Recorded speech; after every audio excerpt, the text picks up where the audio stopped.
Hopefully everybody had a great holiday weekend and you guys are all ready to tear it up.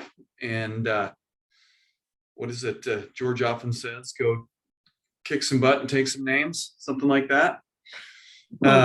Anyway, we're excited for this week and today's topic. We're actually going to turn it over to Jason, and he is going to run with it and lead us out. So Jason, it's all on you.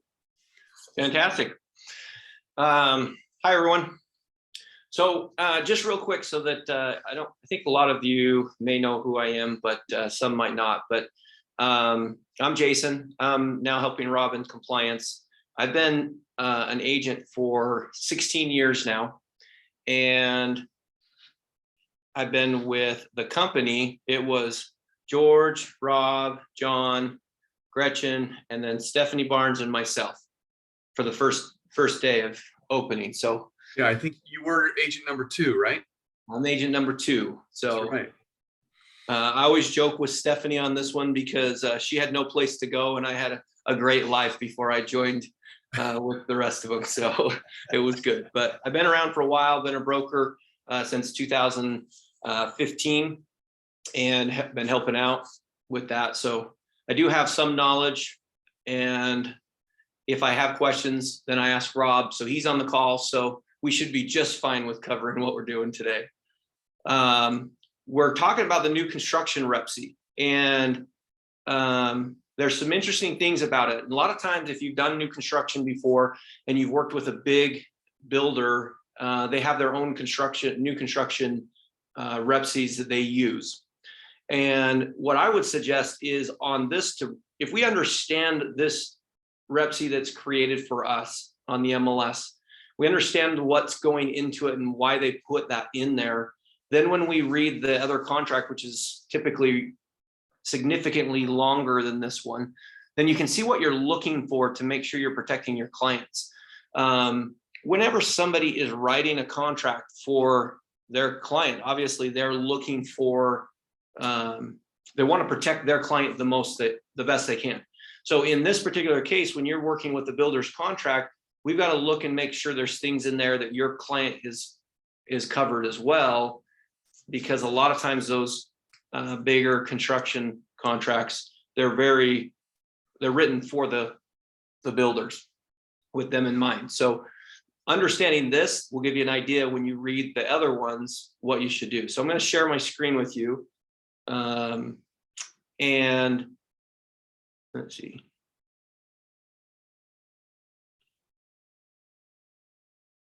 Okay, can everybody see the new construction REPC? Yes. Rob, you can see it? Okay. Yes. Okay, so what we're going to do is we're going to go through this and just each section, just so that we can understand it in more detail, and then you can ask questions as we go through. We've set enough time to spend plenty of time on this contract. So if there's questions, don't hesitate. Let's go through this together. If you look at the first part of this, offer to purchase an earnest money deposit.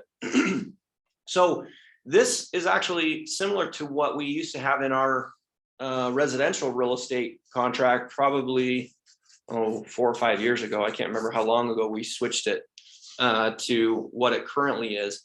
But this is what it used to be right here. And this one will bring back one of the problems we had with this section. So you're going to write on the first here on this offer date. This is the date that we're putting in the offer, buyer and seller. And then there's a couple boxes here that we have to look at. Okay, that we're going to check in this section. The first one, deliver the buyer's brokerage with this offer. So basically that means that with presenting this offer, I'm going to include my earnest money with this offer. Or the next box is I agree to deliver no later than 4 calendar days after acceptance of this offer to our brokerage. Okay, so now we're going back to 2 choices. One is delivering it with the offer.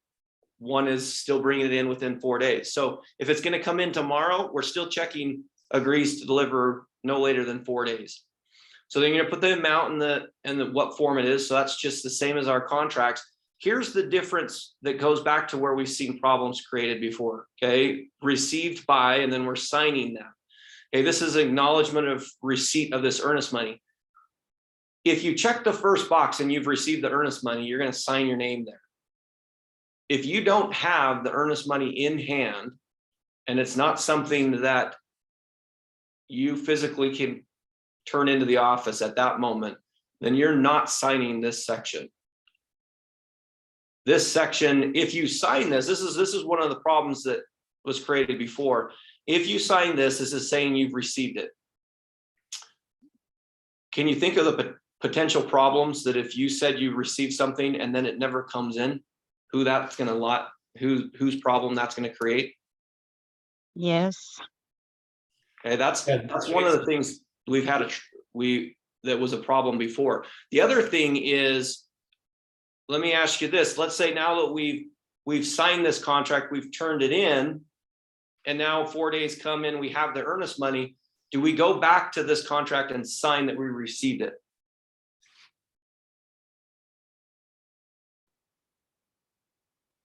I would say no, because there's a date already on this, and it would be like, well, there's a date thing there.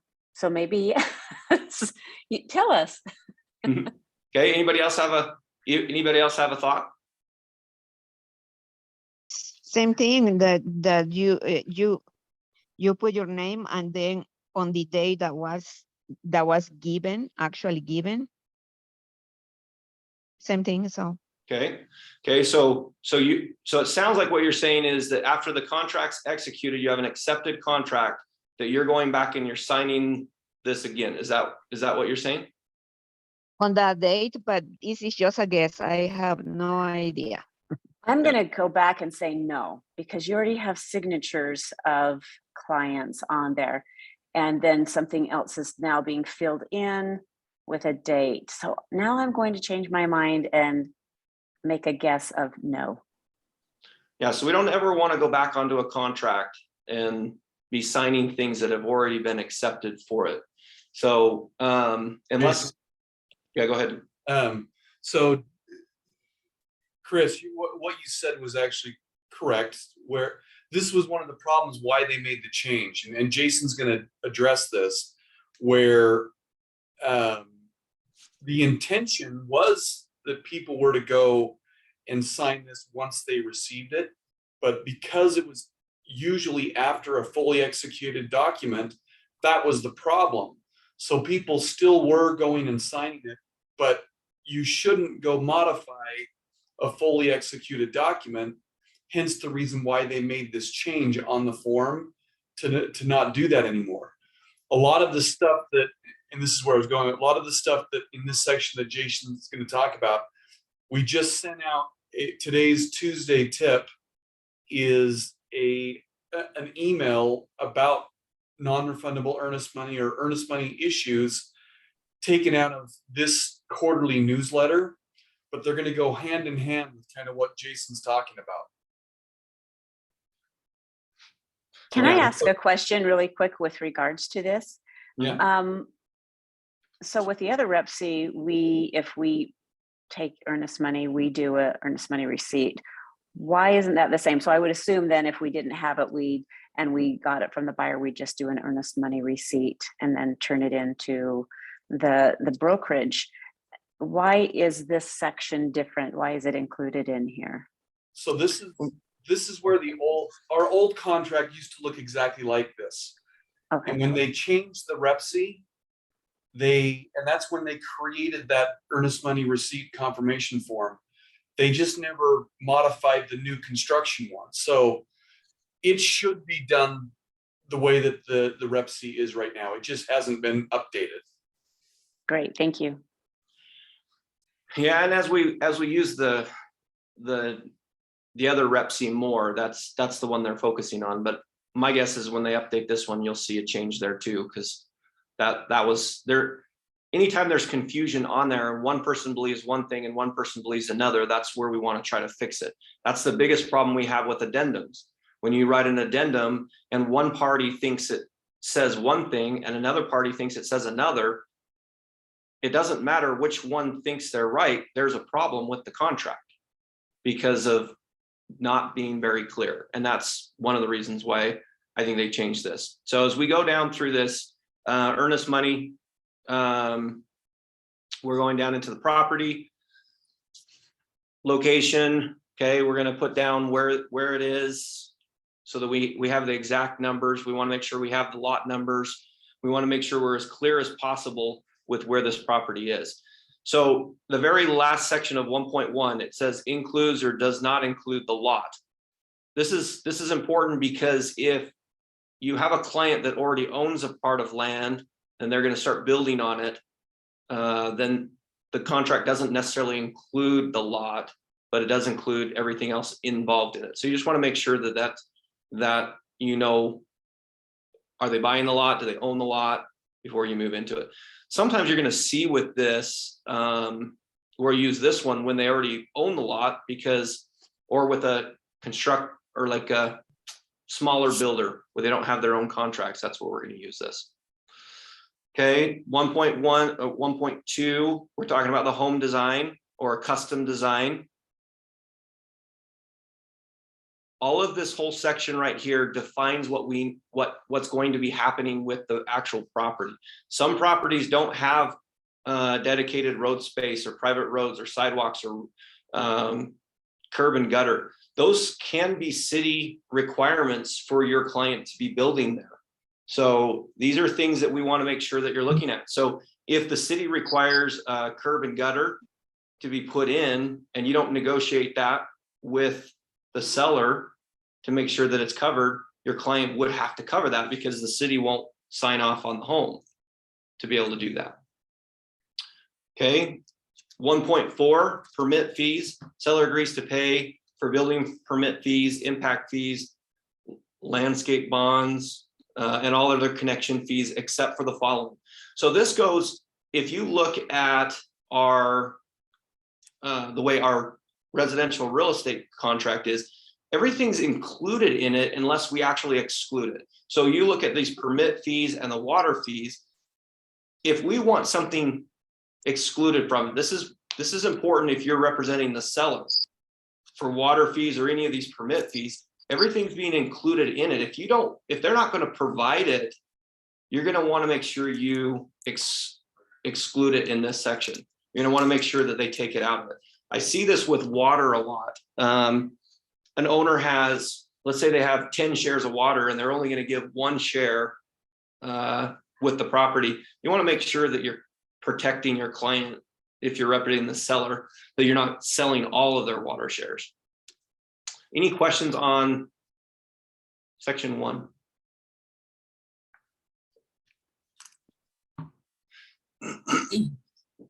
Okay, 1.6 survey. What's that?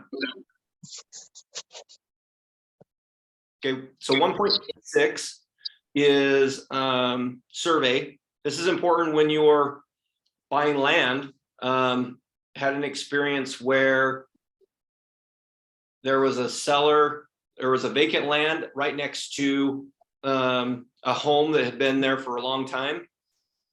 That home, their garage had encroached into the other property and built their garage onto the other property. And when they came back and they did the survey, they found out that the actual property line was right in the middle of their garage. So you want to make sure you're doing the surveys for that. Okay, section 2, purchase price. Okay, that's saying you're gonna put the value that you're offering, and this is how it's broken down.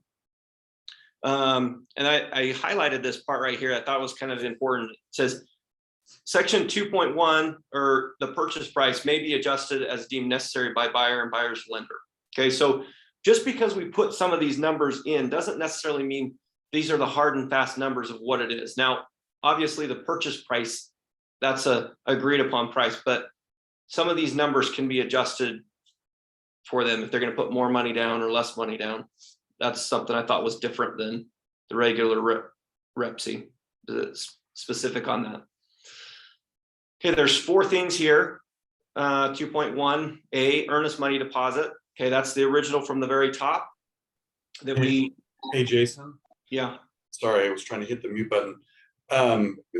That part actually is the same on the REPC. On the REPC, where it talks about the down payment, the loan amount, that part is exactly the same. Both those numbers can be modified at the lender and the buyer's discretion without. does it actually say that though? I know it could be changed. Are the words there? It does say that exactly. Okay, perfect. Yeah, that's great. So I didn't remember that it actually said those words. I knew you could do it. I just didn't know it spelled it out for you. So on 2.1, method of payment, you got the earnest money, construction deposit. This amount shall be due and shall become non-refundable to buyer as provided in section 2.2 below. Okay. Then you got your permanent loan and balance purchase price. So you're going to fill that out, and those numbers need to equal what the purchase price is. So total of lines A through D equal that. So I see that on the regular contract quite a bit where those numbers don't always add up. That's the best way to check whether we're doing that section right. As long as those numbers add up to the same purchase price you put up here in this first section right here, as long as it hits there, then you're adding those numbers up right. Okay, 2.2, construction deposit. Delivery of construction deposit. Provided buyer has not canceled the REPC pursuant to section 8.1B below, then no later than a pre-construction meeting referenced in section 9.2, or as otherwise agreed to in writing, the buyer and seller, by buyer and seller, buyer will or will not deliver directly to the seller a construction deposit. Seller may only use a construction deposit for the purpose of constructing the residence and or purchasing the lot. The earnest money deposit and construction deposit, if applicable, shall be credited toward the purchase price as settlement as defined in section 3.1 below. And then I wanted to make sure we emphasize this part right here. Non-refundable construction deposit, except as provided in section 8, buyer acknowledged that upon delivery of the construction deposit to the seller, the construction deposit shall be non-refundable to the buyer unless seller fails to construct the transaction in accordance with the terms of the REPC. So as long as the seller does their job and what has been agreed upon in here, that money is going to be most likely spent. That's where they're spending it to do some of their the construction stuff. Any questions on section 2 at all?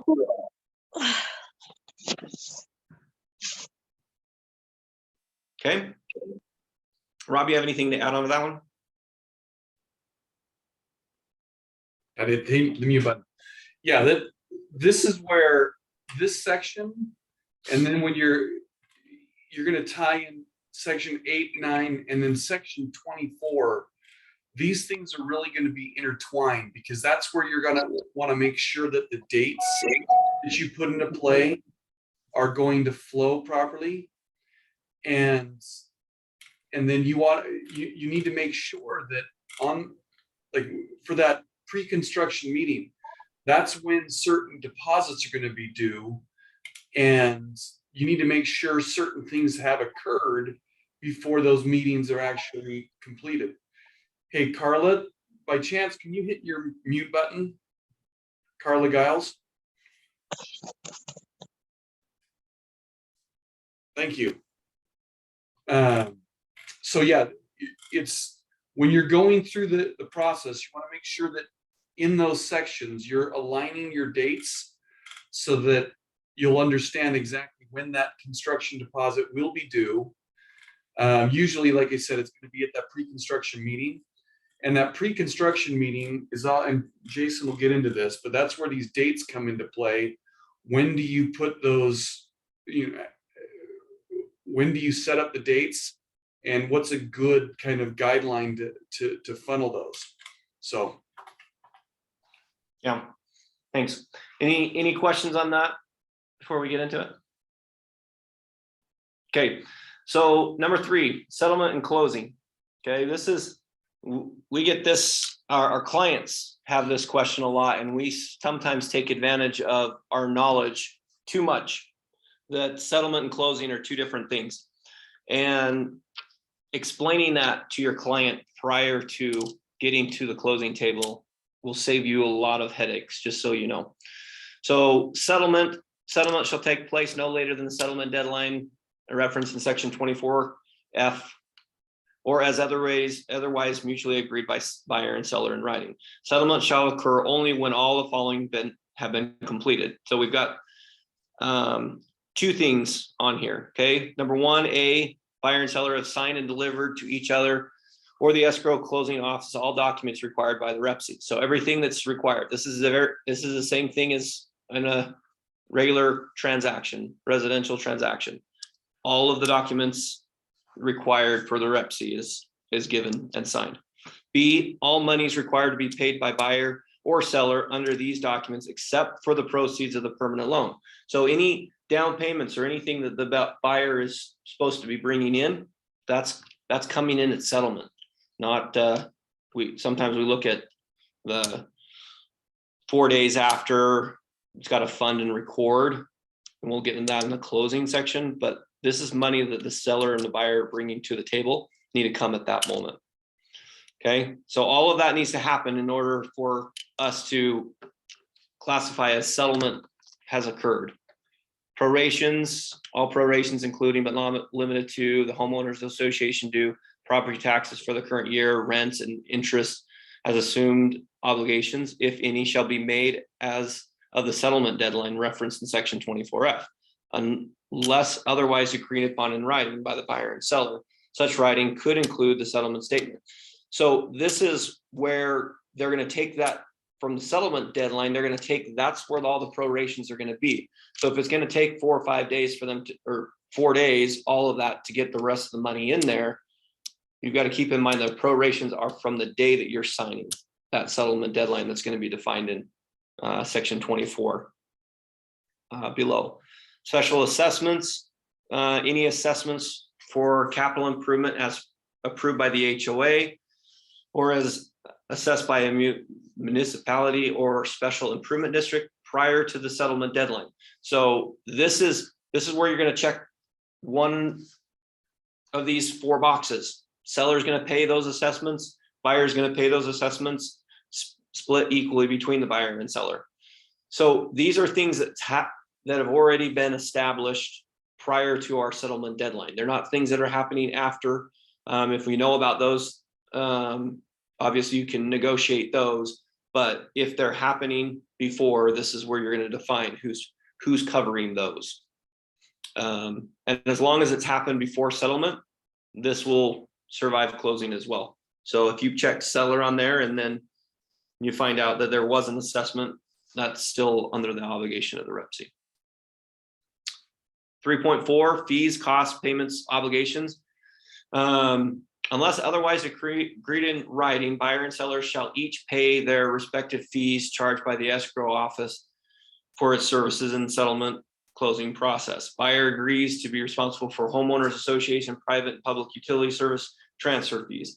If any and all of these utilities or other services provided in the property after settlement deadline, utility services connection and hookup fees shall, however, be paid by the seller as provided in section 1.4.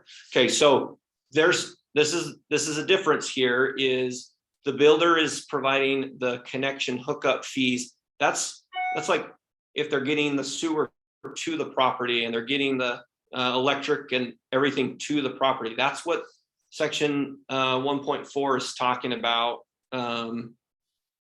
They're getting these building permits, impact fees, landscape connection fees. That's what those fees are. What these fees are talking about here, where it's talking about that the buyer and the seller will pay their own fees. This is like your title fees. And let's say you're going to turn on your water, turn on the electric.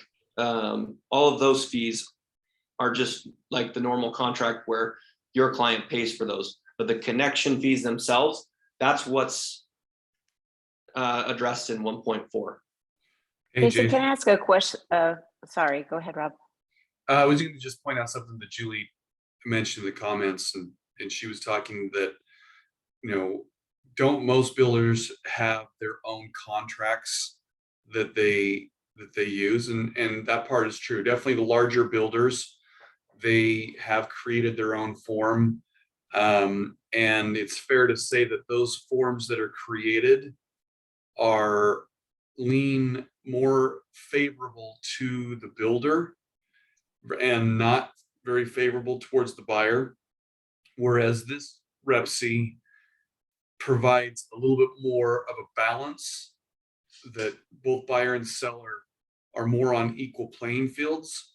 So anytime we have the opportunity to use one of those, this form versus the builder's contract, that's a bonus in my eyes, because yes, the builder's contracts that are typically there, we of course are not familiar with it, and then you sit with the rep that is employed by the builder, and they try to make it, oftentimes they make it sound like there are things that probably don't exist. Yes, we're not attorneys, we're put in a tough position to interpret that form and guide our clients. But yes, we do need to take many times agents come to me and say, hey, will you tell me what this contract says? And they haven't even read it themselves, and they ask me to read it. Well, we're all in the same boat here. I mean, even though I'm the broker, Jason's the broker, and we have the capability of reading it and interpreting it, remember, this is also your responsibility. So I would pass it back to you, is read it, narrow down your questions, and then come to us and say, okay, this is the way that I interpret the contract. What are your thoughts? And then of course, anytime we can advise our clients to get some advice from an attorney, that would always want to be their first answer. I have a thought here too. Something I missed on my last build was that any incentives that were given to my buyer, as far as we'll give you $3,000 towards closing costs if you use our title company. Well, it clearly stated in there that the agent is the one that's going to be paying for those. They came right out of my commission. So I didn't catch that the first time around.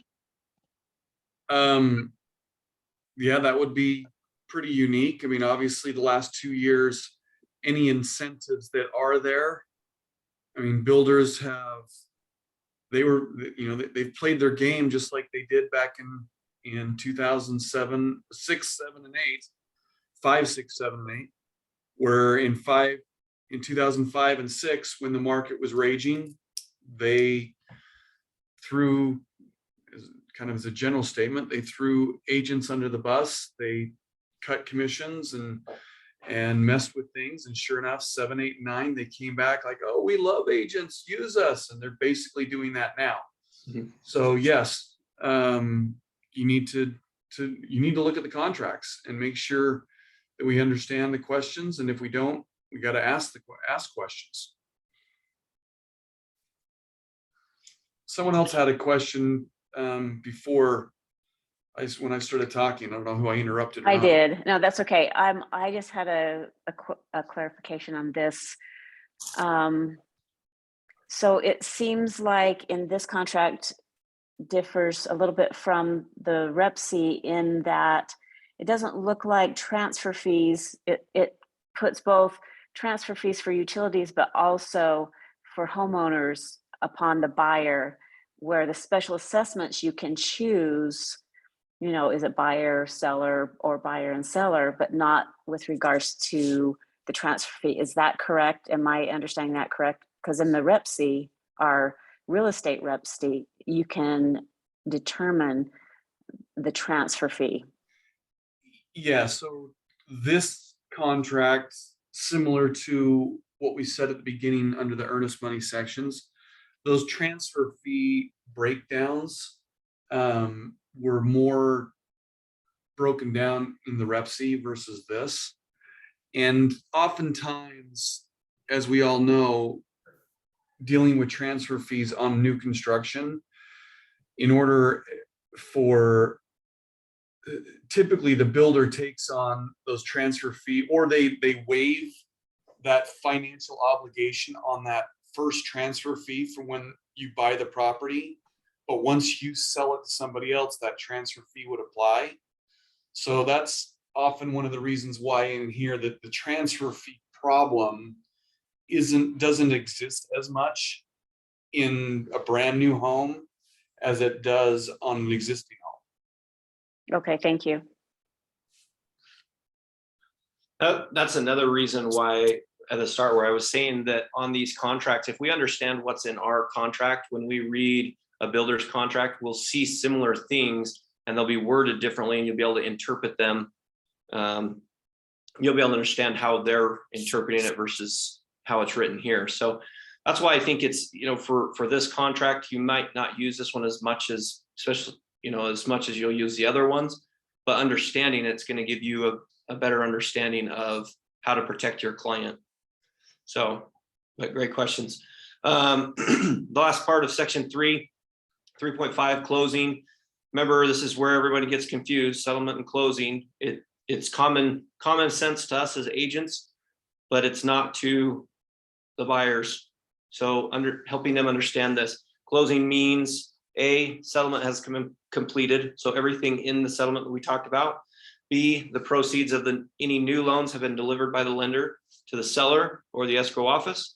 And C, the applicable closing documents have been recorded in the office. So once it's recorded, this shall be completed within 4 calendar days after settlement. So that's the big thing that we have to look at.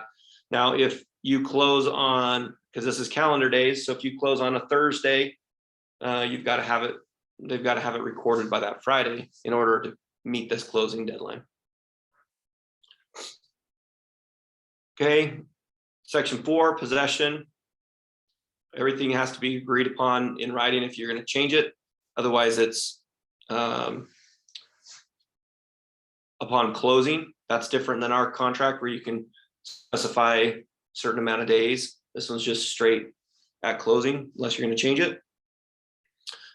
Section 5, this is the same as in another contract. You're going to define who we are. This one still is the old form. So the old form doesn't, or the new one, we have to put our brokerage and the license numbers. To my knowledge, Rob, I think that's not required on this one because it's not there yet. Yeah, that part is the old, or it wasn't modified to the newer forms. Yeah. Luz says you can't see my screen. Can you guys see my screen still? Yes, I can. Yes. See it.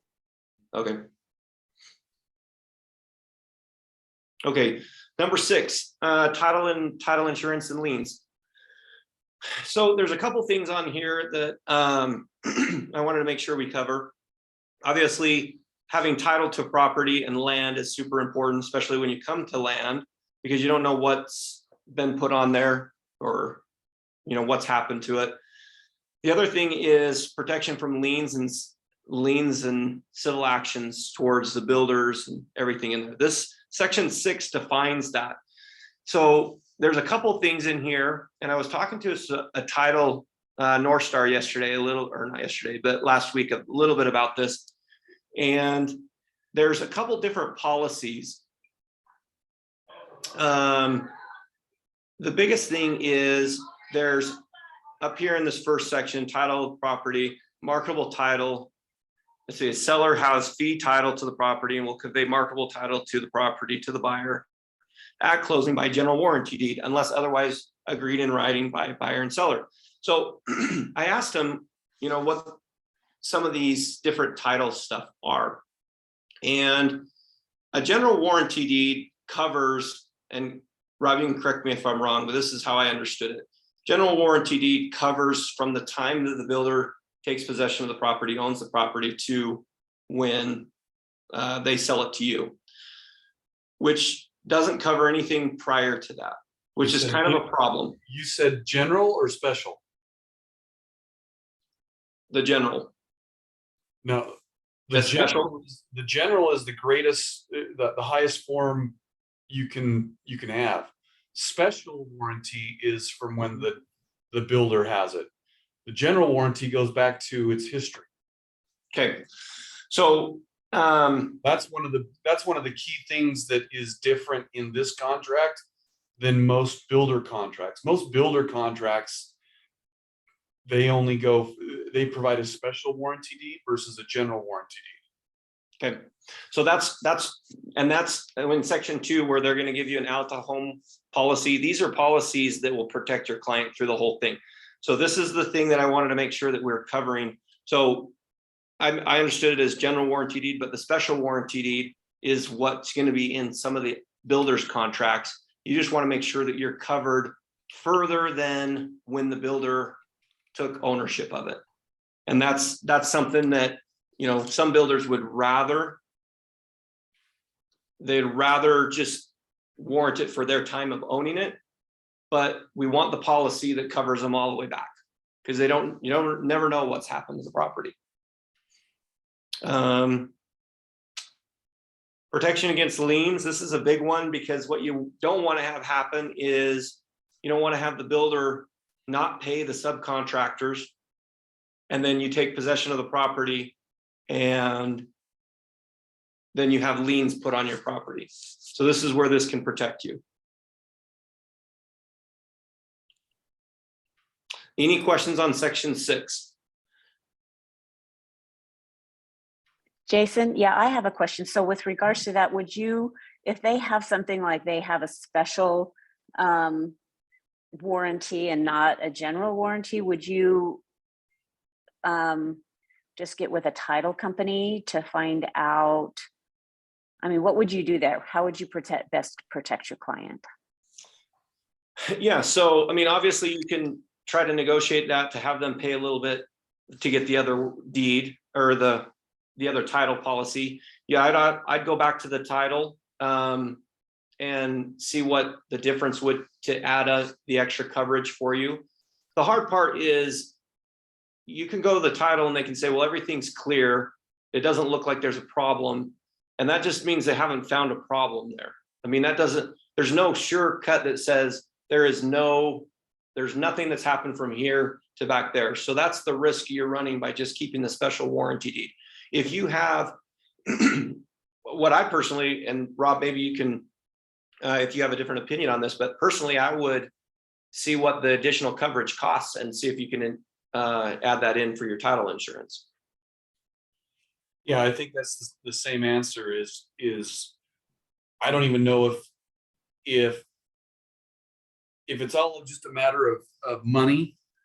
So it's another couple $100 or whatever, and the builder's fine allowing to change that from the special to general, then yeah, I would take on that cost. I would check with the title company to find out if it's possible. I have to believe that it should be possible. And it would appear to me that it would just be a cost difference, but I don't know if there's any back end paperwork that needs to be done to provide one versus the other. Thank you. Yeah. Any other questions on that? Okay, section 7, seller's disclosures. You represent the seller in a new construction contract. Make sure that these are they're not something you can just throw together in one day. They're things that you've got to do a little bit of research to do. So if you represent the seller in a transaction, I'd really get to know what section 7 says, just so you have those on hand. We have a tendency, even in our residential REPCs, is we try to make the dates all really quick. And our seller's disclosure deadline is one of those where we can get ourselves in trouble if we don't have this information ready to go. So it's the same as this new construction. There's more things that are involved in it, as you can see, that could take some time to get. You know, even evidence of water rights and water shares on section F, unless your client has that in hand, it's not a fast process to get that from certain water companies. Some of them are on the wall and they have them online, but I also know of one that has been waiting a couple of weeks to get that actual proof there. So all of this information needs to be there by the seller's disclosures in section 24A. Any questions on section 7 seller's disclosures?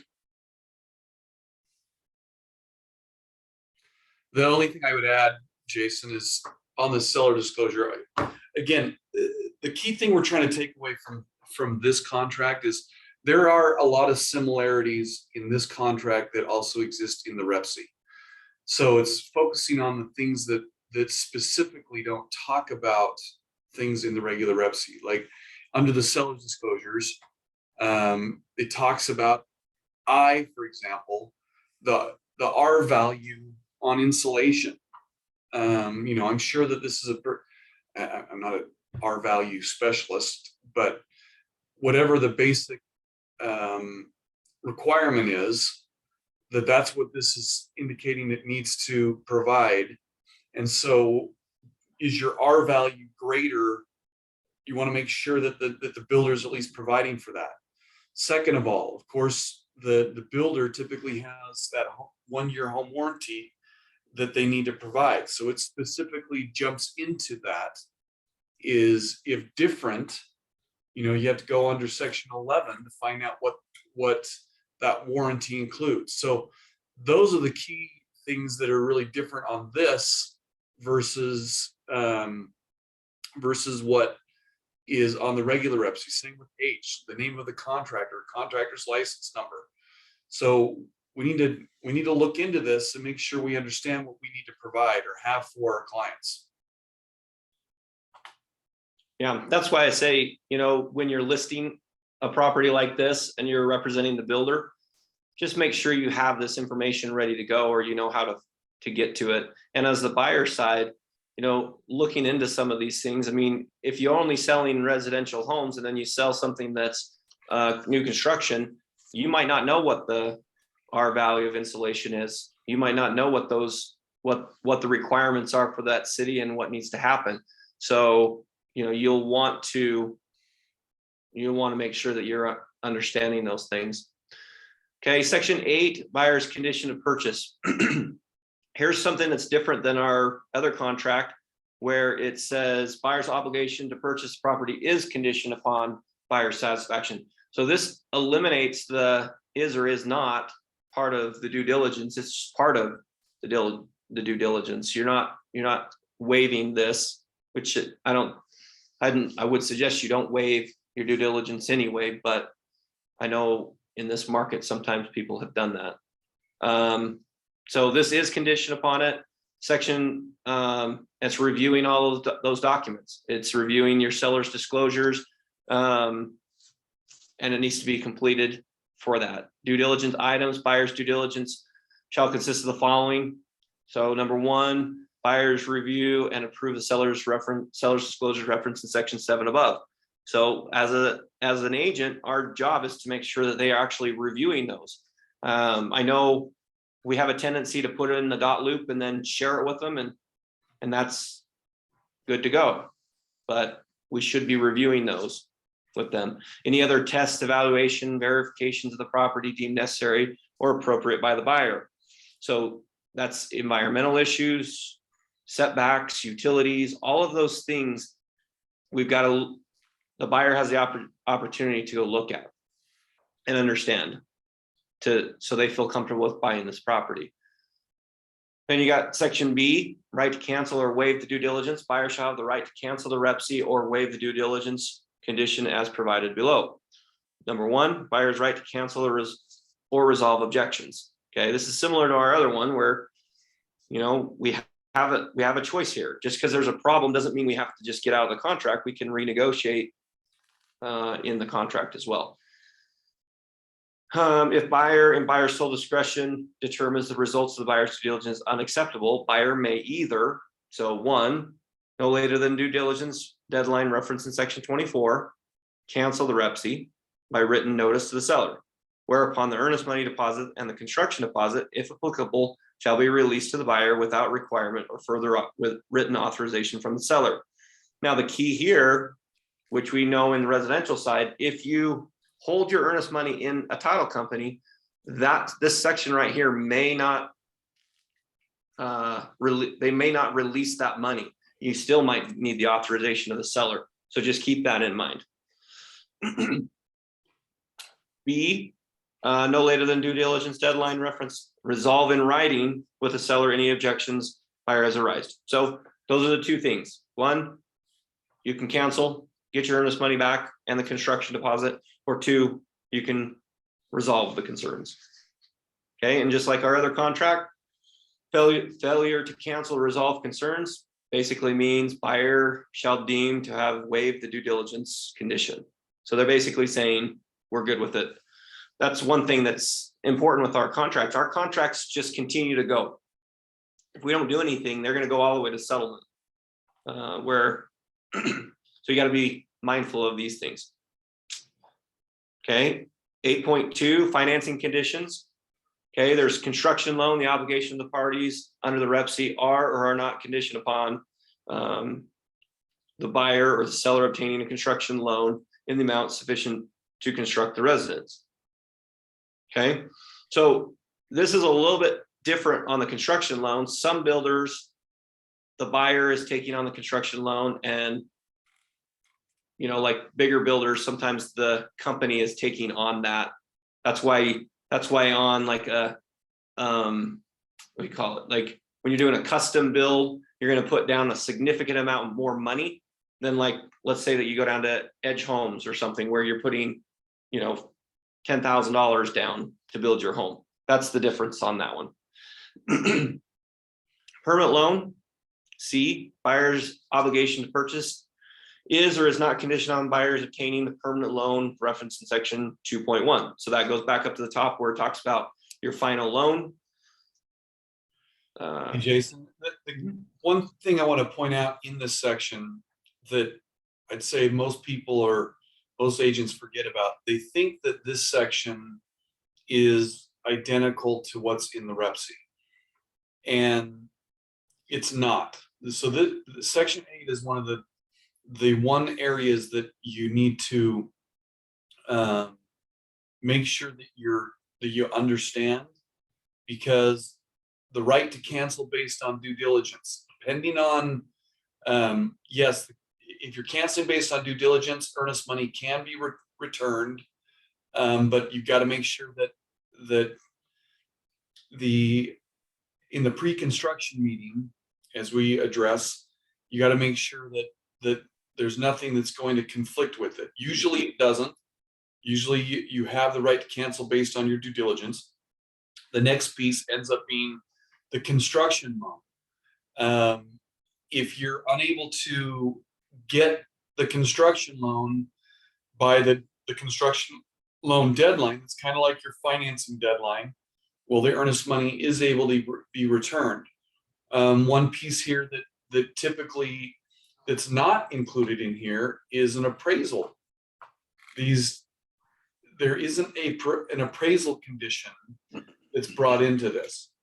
So this is a little different than what we're used to using. And as Jason's going to get into dealing with under like 8.3, the preferred lender versus the buyer's own lender. Many times agents think that the builder's preferred lender must be used. No, that's not correct. Now it does say that they typically have to still be pre-approved with their preferred lender, but there's no obligation that they have to use them. If they don't, they may lose out on a builder incentive and so on and so forth. But there are things that you've got to provide to that preferred lender, regardless if the buyer's going to use them or not. So it's just, this section is definitely different than what's on the REPC, is the key part that I want you to take away from this. Yeah. Okay, so, and then we'll go into, I have a question. yeah.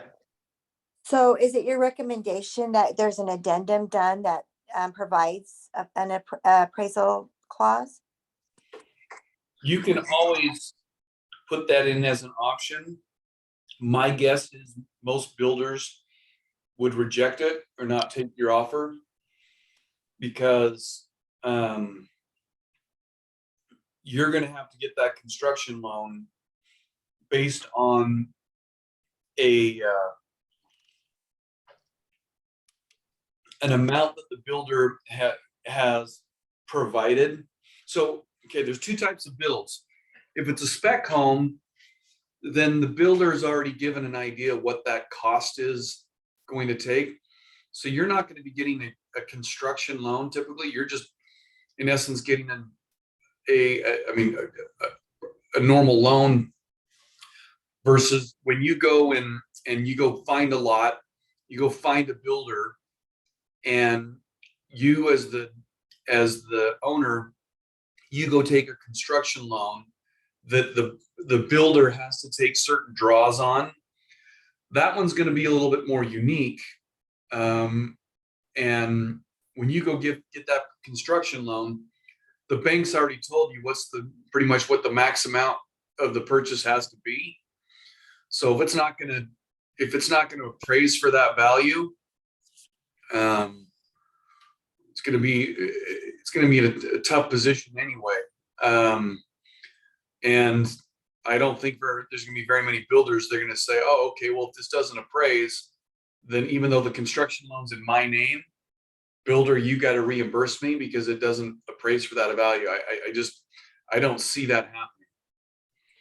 The other I thing, guess my biggest concern is the change in the market, and Yeah. how that's going to affect that type of. That's the reason it already has affected it.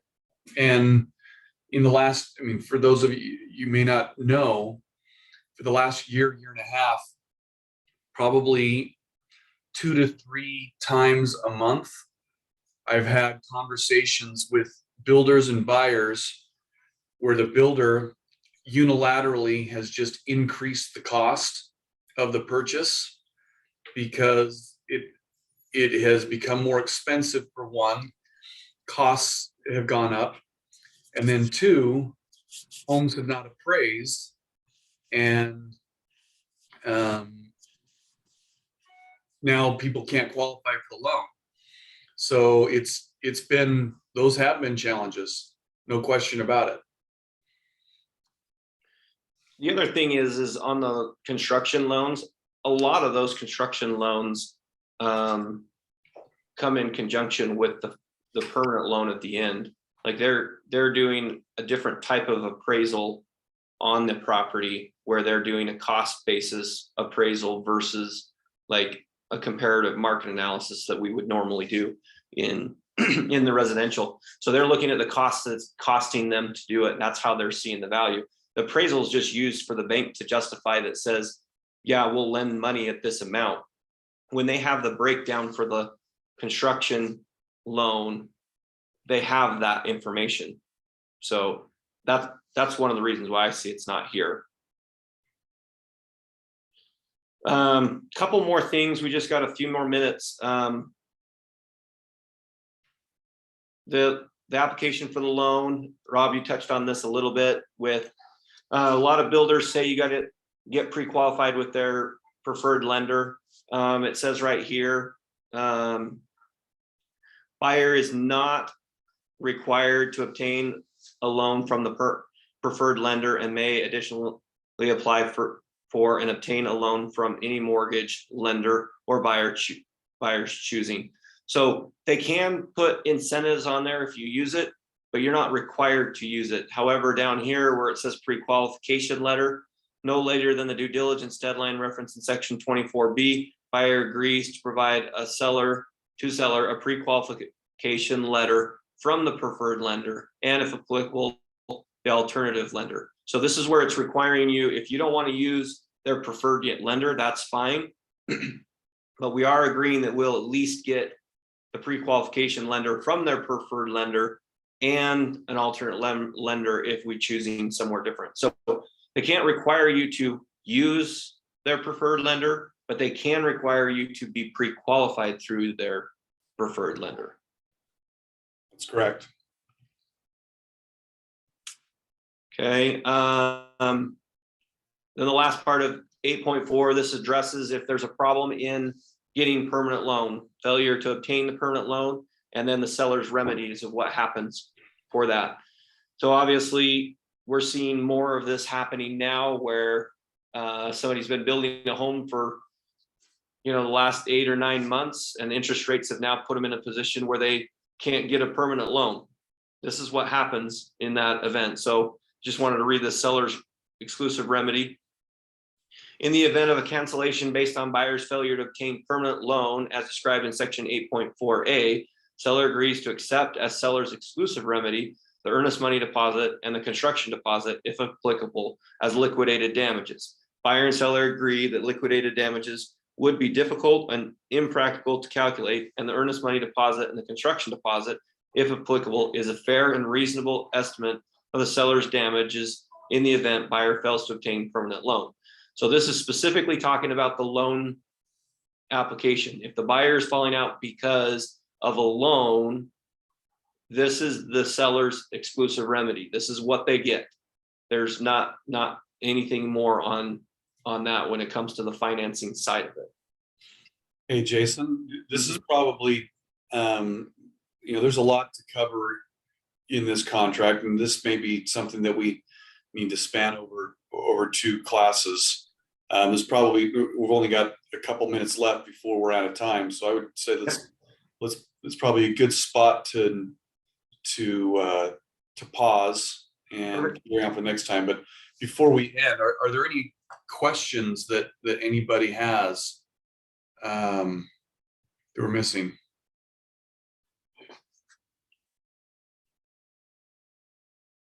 And if not, of course, just want to thank Jason for his effort to go through and focus on this. But this thing's great. I mean, I think one of the questions was brought up: do most builders have their own contract? And the answer to that is yes, they probably do. But there's still there's a lot of smaller builders down there, and this form is used often. So we want to make sure that we're understanding exactly what it is.